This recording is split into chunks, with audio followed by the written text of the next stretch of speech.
이 새벽에 주 앞에 나오신 분들을 진심으로 환영합니다. 찬송가 559장 찬양드리겠습니다. 찬송가 559장입니다.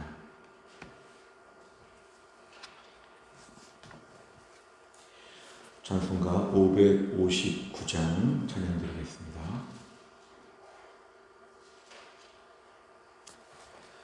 사철의 봄바람 불어있고 하나님 아버지 모셨으니 믿음의 반석도 든든하다.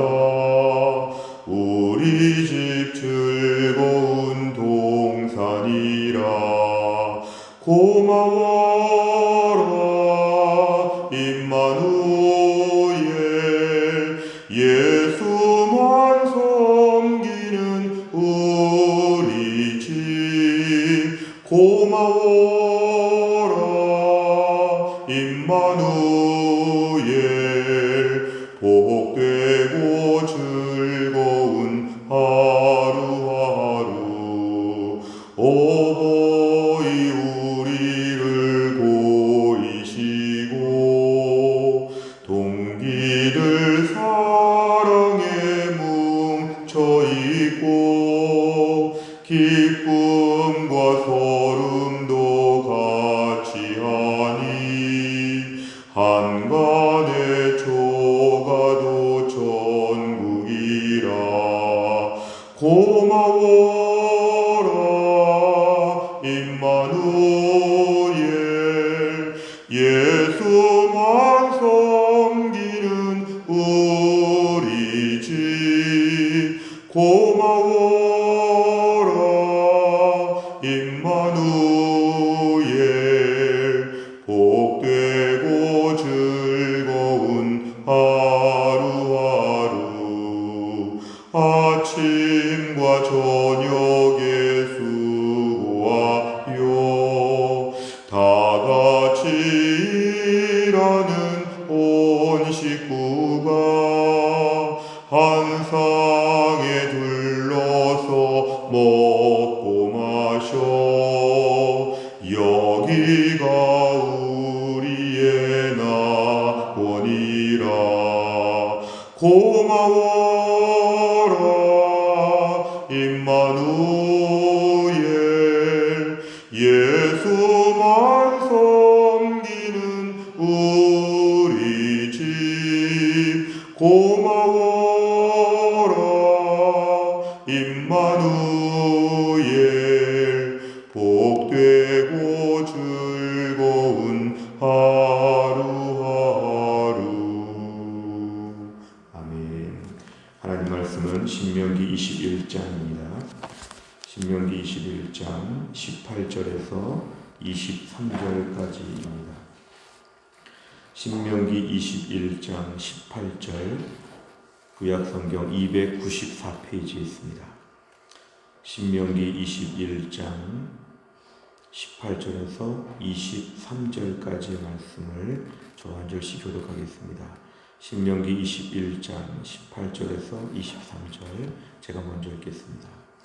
사람에게 완악하고 패역한 아들이 있어 그의 아버지의 말이나 그 어머니의 말을 순종하지 아니하고 부모가 징계하여도 순종하지 아니하거든 그의 부모가 그를 끌고 성문에 이르러 그 성읍 장로들에게 나아가서 그 성읍 장로들에게 말하기를 우리의 이 자식은 완악하고 패역하여 우리 말을 듣지 아니하고 방탕하며 술에 잠긴 자라 하면 그 성읍의 모든 사람들이 그를 돌로 쳐 죽일지니 이같이 내가 너희 중에서 악을 제하라.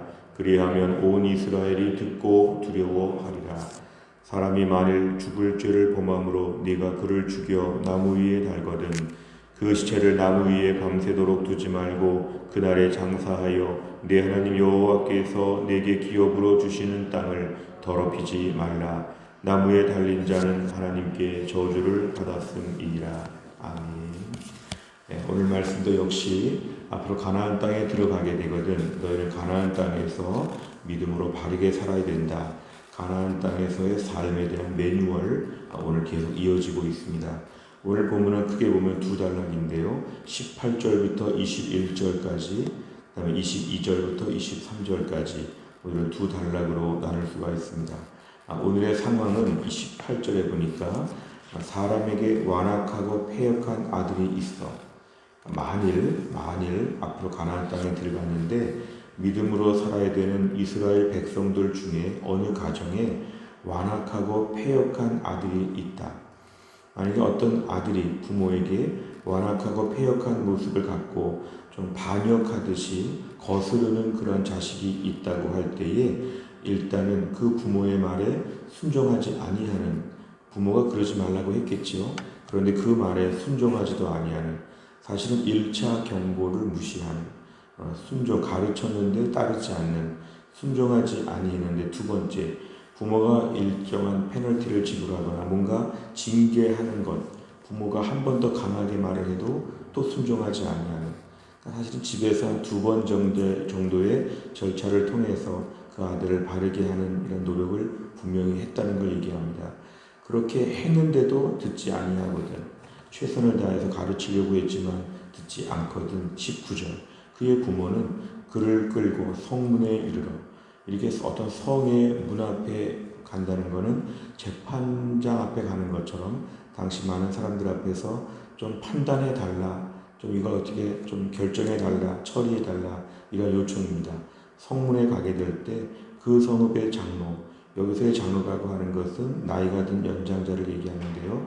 그 성읍의 지도자, 어른들 앞에서 이 문제를 공론화시키고, 가정의 사적인 문제이지만 이거를 공론화시킬 때에 20절에 보니까 이렇게 얘기하는 거죠. 이 자식은, 내 아들은 너무 완악하고 패역하여 우리 말, 부모의 말을 듣지 아니한다. 부모가 제어할 수가 없다. 그리고 한 가지 더 추가되는 것은 방탕하며 술에 잠긴 자다. 이런 식으로 말을 하라는 것이죠. 이런 식으로 말을 하게 될 때에 21절에 보면은 그 성읍의 모든 사람들, 그 성에 사는 모든 이웃들이 다 나와가지고 그 아들을 돌로 쳐 죽여야 한다. 어떻게 보면 너무 순간적으로 처벌이 내려졌습니다. 그 아들은 돌로 쳐 죽여야 된다. 이같이 하여 너희 중에서 악을 제하라. 오늘은 아들의 신앙적인 부분이 나오지가 않고 아들이 부모와 관계에서 순종하지 않는 것 뿐인데 오늘 이걸 가지고 돌로 쳐 죽이라고 이렇게 얘기합니다. 그러면서 너희 중에서 악을 제거하라. 이 너희라고 하는 말이 참 중요한데요. 너희라고 하는 말이 이스라엘 공동체, 하나님의 백성, 가나안 땅에서 주의 은혜로 살고 있는 백성들, 이런 것들을 다 의미합니다. 그 밑에 보면 온 이스라엘, 하나님 앞에서 이스라엘 백성들은 이런 악을 제거하여서 두려워하도록 만들어야 된다. 이것입니다. 결국 가정에서 부모님을 세운 분이 하나님이라는 걸 인정하면 오늘은 부모님에게 도전하는 것이 아니라 하나님께 도전하는 것입니다. 부모 중에는 나보다 나이가 많으시고 나보다 공부를 못하시거나 나보다 뭔가 부족해 보이는 부모가 있어도 기본적으로 하나님은 질서의 하나님이고 부모님을 우리에게 세워주셨다는 이건 신앙 고백과 비슷한 것입니다. 부모님을 세우신 하나님을 인정해야 된다. 그래서 결국은 부모에게 거역하고 도전하고 반역하게 될 때는 하나님께 반역한 것이기 때문에 반드시 돌로 쳐서 죽이되 모든 그 성읍 사람들이 다 참여하도록 돌 하나씩은 다 들고 던지라는 것은 경각심을 주는 것입니다. 우리 중에 앞으로 또 다른 이렇게 부모에게 반역하는 자식이 있으면 또 돌로 쳐 죽일 거니까 우리들은 조심해야 되겠다. 가나안에서 이스라엘 백성들은 이렇게 살아야 되는구나. 하나님이 교육적인 목적을 같이 지금 덧붙여 주시는 것입니다. 모든 백성들 앞에서 이렇게 하라. 22절과 23절을 보면 이제 사람이 어떤 사형을 받은 것 같습니다. 죽을 죄를 범하여서 하나님이 정하신 계명에 따라 죽을 죄를 정하여서 죽었습니다. 사형 모든 집행이 이루어졌습니다. 하지만 사형을 받은 그 사람의 시체라고 할 때도 밤새도록 나무 위에 두지 말라는 것입니다. 나무 위에 밤새도록 있지 말라. 이것은 바로 뭐냐면 하나님이 주신 땅을 23절에 더럽힐 수 있다는 것입니다. 더럽힐 수 있다는 것입니다. 학자들은 이런 경우 시체를 나무 위에 밤새도록 두게 될 때에 온갖 들짐승이나 날짐승들이 시체를 먹게 된다. 이러한 어떤 좀 흉악하고 좀 이런 어려운 일들이 가나안 땅에서 벌어지지 않도록, 이 땅은 하나님이 주시는 땅이기 때문에 거룩한 땅이니까 그 땅을 더럽히지 않도록 너희가 밤이 되기 전에 장례를 치러 주어야 한다. 이렇게 얘기합니다. 그날에 장사하여 그날에 장례를 치러 줘야 된다. 이렇게 얘기합니다. 오늘 앞부분과 뒷부분 21절까지의 말씀과 22절부터의 말씀에 공통점이 있다면 21절 중간에 너희 중에서 악을 제하라. 23절 중간에 네게 기업으로 주시는 땅을 더럽히지 말라. 어떤 백성들 가운데 그 땅 가운데 하나님의 특별하고 구별된 삶을 살면서 악을 멀리하고 그 땅을 더럽히지 않도록 해야 된다. 하나님께서 분명히 미리 당부하셨습니다. 내용 관찰을 보시면 첫째, 모세는 완악한 아들이 불순종할 때 부모가 어떻게 해야 한다고 합니까? 19절부터 21절 상반절까지를 보면 성문으로 데리고 가서 장로들 앞에 이야기를 하여 그 아이를 가지고 돌로 쳐 죽도록 이렇게 처리해야 된다고 얘기합니다. 두 번째, 모세가 완악한 아들의 처벌을 통해 의도한 것은 무엇입니까? 21절 하반절에 보면은 온 이스라엘 백성들이 두려워하도록. 이 죄가 사실은 부모를 무시하는 죄도 있지만 이 죄가 부모를 세우신 하나님을 무시하는 죄이기 때문에 이스라엘이 급격하게 무질서하게 빠질 것을 막으시고자 하나님은 단호하고 무서운 벌을 내리셨습니다. 세 번째를 보면 하나님께서는 왜 아들이 부모에게 불순종하는 것을 엄중하게 처벌하십니까? 이스라엘 백성들은 기본적으로 하나님의 백성이기 때문에 하나님의 질서에 따라 살게 되어 있습니다. 세상 법이 아니라 하나님의 법에 따라 사는데 결국 하나님의 말씀에 의하여서 하나님 말씀을 준행하여 사는, 근데 오늘 부모님을 세운 분이 하나님이신 것을 인정하라는 것입니다. 하나님의 질서를 인정하라는 것입니다. 사실 우리가 사는 세상은 권위에 도전하는 세상입니다. 권위에 도전하는 세상. 역사적으로 보면 1968년 프랑스에서의 68혁명이라는 것이 금지된 것을 금지하라, 모든 권위에 대해서 다 부정하라, 이러한 것을 주장했는데 이게 유럽과 또 지금 한국 사회에 매우 많이 파급되고 있습니다. 권위를 부정하는 것입니다. 모든 권위를 부정합니다. 지도자의 권위를 부정하고 나도 그만큼 안다, 내 마음대로 사는 것이다, 인생은 권위가 없어져야 된다, 모두 평등해야 된다, 이런 식의 주장이 많은 사람들 앞에 매력을 주고 있지만 비성경적입니다. 하나님이 가정에 세우신 권위, 교회에 세우신 권위, 하나님 모든 공동체에 세우신 권위를 인정해야 된다는 것입니다. 기본적으로 우리의 세계관은 하나님이 모든 걸 주관하시고 하나님이 모든 것을 체계를 잡으신다는 것을 우리는 믿어야 합니다. 하나님이 세우신 질서를 순종해야 하는 것입니다. 가정 안에서 굉장히 사적인 문제이고 부모 자식 간의 문제이지만 이걸 이렇게까지 심하게 사형제도로 처벌하는 것을 보면 하나님께서는 우리 삶의 모든 영역에서 일정한 질서를 요구하십니다. 우리가 오늘날 불신자들의 성격이나 일부 크리스찬 중에도 권위에 대해 도전하는 것이 있다면 이거는 신앙생활에 매우 안 좋은 것입니다. 특별히 교회 안에서도 하나님은 권위를 세우셨습니다. 하나님 교회 안에서 목회자를 세우시고 장로님들을 세우시고 교회 안에 중직자들을 세우셔서 하나님의 교회를 권위 있게 이끌도록 하나님이 주장하셨는데 여기에 내가 순종하는 것이 필요합니다. 교회와 가정 안에서 또 우리 회사 안에서 국가와 민족 안에서도 항상 하나님께서 우리에게 세우신 모든 질서 체계 안에서 순종하고 질서 유지하는 것, 이것이 우리에게는 매우 중요합니다. 네 번째를 보면 부모에 대한 자녀의 불순종을 엄중히 다루시는 하나님을 보며 무엇을 느낍니까? 우리 안에서 이렇게 어떤 부모님에 대한 태도를 먼저 한번 돌아보는 것인데요. 나는 우리 부모님 앞에서 권위를 인정하고 있는가? 심지어 우리 부모님에게 믿음이 없다고 할지라도 부모님을 부모님으로 존중하는가? 부모님에 대한 나의 권위에 대한 순종 여부를 한 번 더 점검하는 것이 필요합니다. 좀 더 나아가면 나는 기본적으로 내가 속한 공동체 안에서 권위 앞에 순종하는가? 일반적인 권위 앞에 순종하는 내 마음의 태도, 불필요하게 빈정되고 무시하고 함부로 말하고 조롱하고 멸시하는 이런 모든 태도는 하나님을 향한 것이기 때문에 매우 위험한 것입니다. 오늘 내 안에 반역하는 마음은 나의 죄성의 깊은 뿌리입니다. 반역하는 마음, 하나님 앞에 반역하는 마음들, 이게 근본 뿌리가 되기 때문에 하나님이 세우신 권위들을 다 반역하려고 하는 마음이 우리 안에 있습니다. 그것이 똑똑한 것이나 자유스러운 것이 아니라 믿음에서 현저하게 나에게 부정적인 영향을 미친다는 걸 기억해야 됩니다. 하나님 앞에서 권위에 순종하는 마음으로 살지 못했던 것을 회개하고 오늘부터라도 이 부분에 철저하게 우리 마음을 정리하는 것이 필요합니다. 마지막 5번째는 내가 부모님의 권위에 불순종한 적은 언제였습니까? 하나님의 질서를 따르는 가정이 되기 위해 무엇을 결단하겠습니까? 부모님이 생존하신 분들은 부모님 앞에서 권위에 순종하는 것을 훈련해야 됩니다. 하나님은 부모님을 세우셔서 우리에게 순종을 가르치시고 권위를 가르치십니다. 우리가 어릴 때 부모님에게 허락을 받도록 하는 것도 하나님 우리를 훈련시키는 것입니다.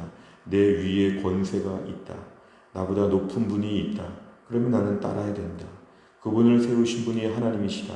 나는 따라야 된다. 이렇게 우리의 죄성을 억누르고 철저하게 순종을 가르치셔서 하나님께도 순종하도록 우리를 만드시는 것입니다. 우리가 먼저 말씀 앞에 순종하고 교회와 가정 앞에서 우리의 모든 공동체 앞에서 하나님의 권위 앞에서 일정한 질서를 세워가며 순종하는 마음, 이것이 믿음으로 사는 방법입니다. 우리가 또 한 날을 살면서도 하나님의 권위, 하나님의 질서에 순종하는 믿음의 사람 다 될 수 있기를 간절히 바랍니다. 기도하겠습니다. 하나님 아버지 감사합니다. 이 새벽에 하나님이 저희를 깨우시고 주 앞에 나와 기도하게 하신 하나님, 날씨가 많이 싸늘해지고 추워졌는데 하나님 기도의 시간을 지키고 기도의 마음을 유지할 수 있도록 저희들을 붙잡아 주신 것을 감사합니다. 매일매일 하루하루 급하게 세월이 흘러가지만 이 속에서 매일 기도하고 매일 말씀을 묵상하는 가운데 오늘도 우리가 주님의 능력과 은혜 가운데 살도록 하나님 붙잡아 주옵소서. 오늘 말씀은 권위에 대한 말씀이었습니다. 우리는 권위에 대해 도전하고 권위에 따르지 아니하고 내 마음껏 살고 싶은 반역자로 살고 싶은 마음의 본성이 있음을 하나님께 고백합니다. 무엇보다 하나님이 내 위에 세우신 권세와 권위 앞에 순종하게 하여 주옵소서. 오늘 특별히 부모님에 관한 문제를 말씀하시는데 우리 부모님이 노쇠하고 연약하고 우리 부모님이 때론 우리보다 부족해 보인다고 할지라도 부모님을 세우신 하나님을 생각하여 우리의 육신의 부모님 앞에 권위 앞에 순종하게 하여 주시고 잘 섬기게 하여 주옵소서. 오늘도 우리 주변에 많은 권위를 하나님이 세우셨는데 하나님 앞에 순종하는 마음으로 이 질서 앞에 복종하며 안정적으로 체계를 잡으며 믿음으로 살게 하여 주옵소서.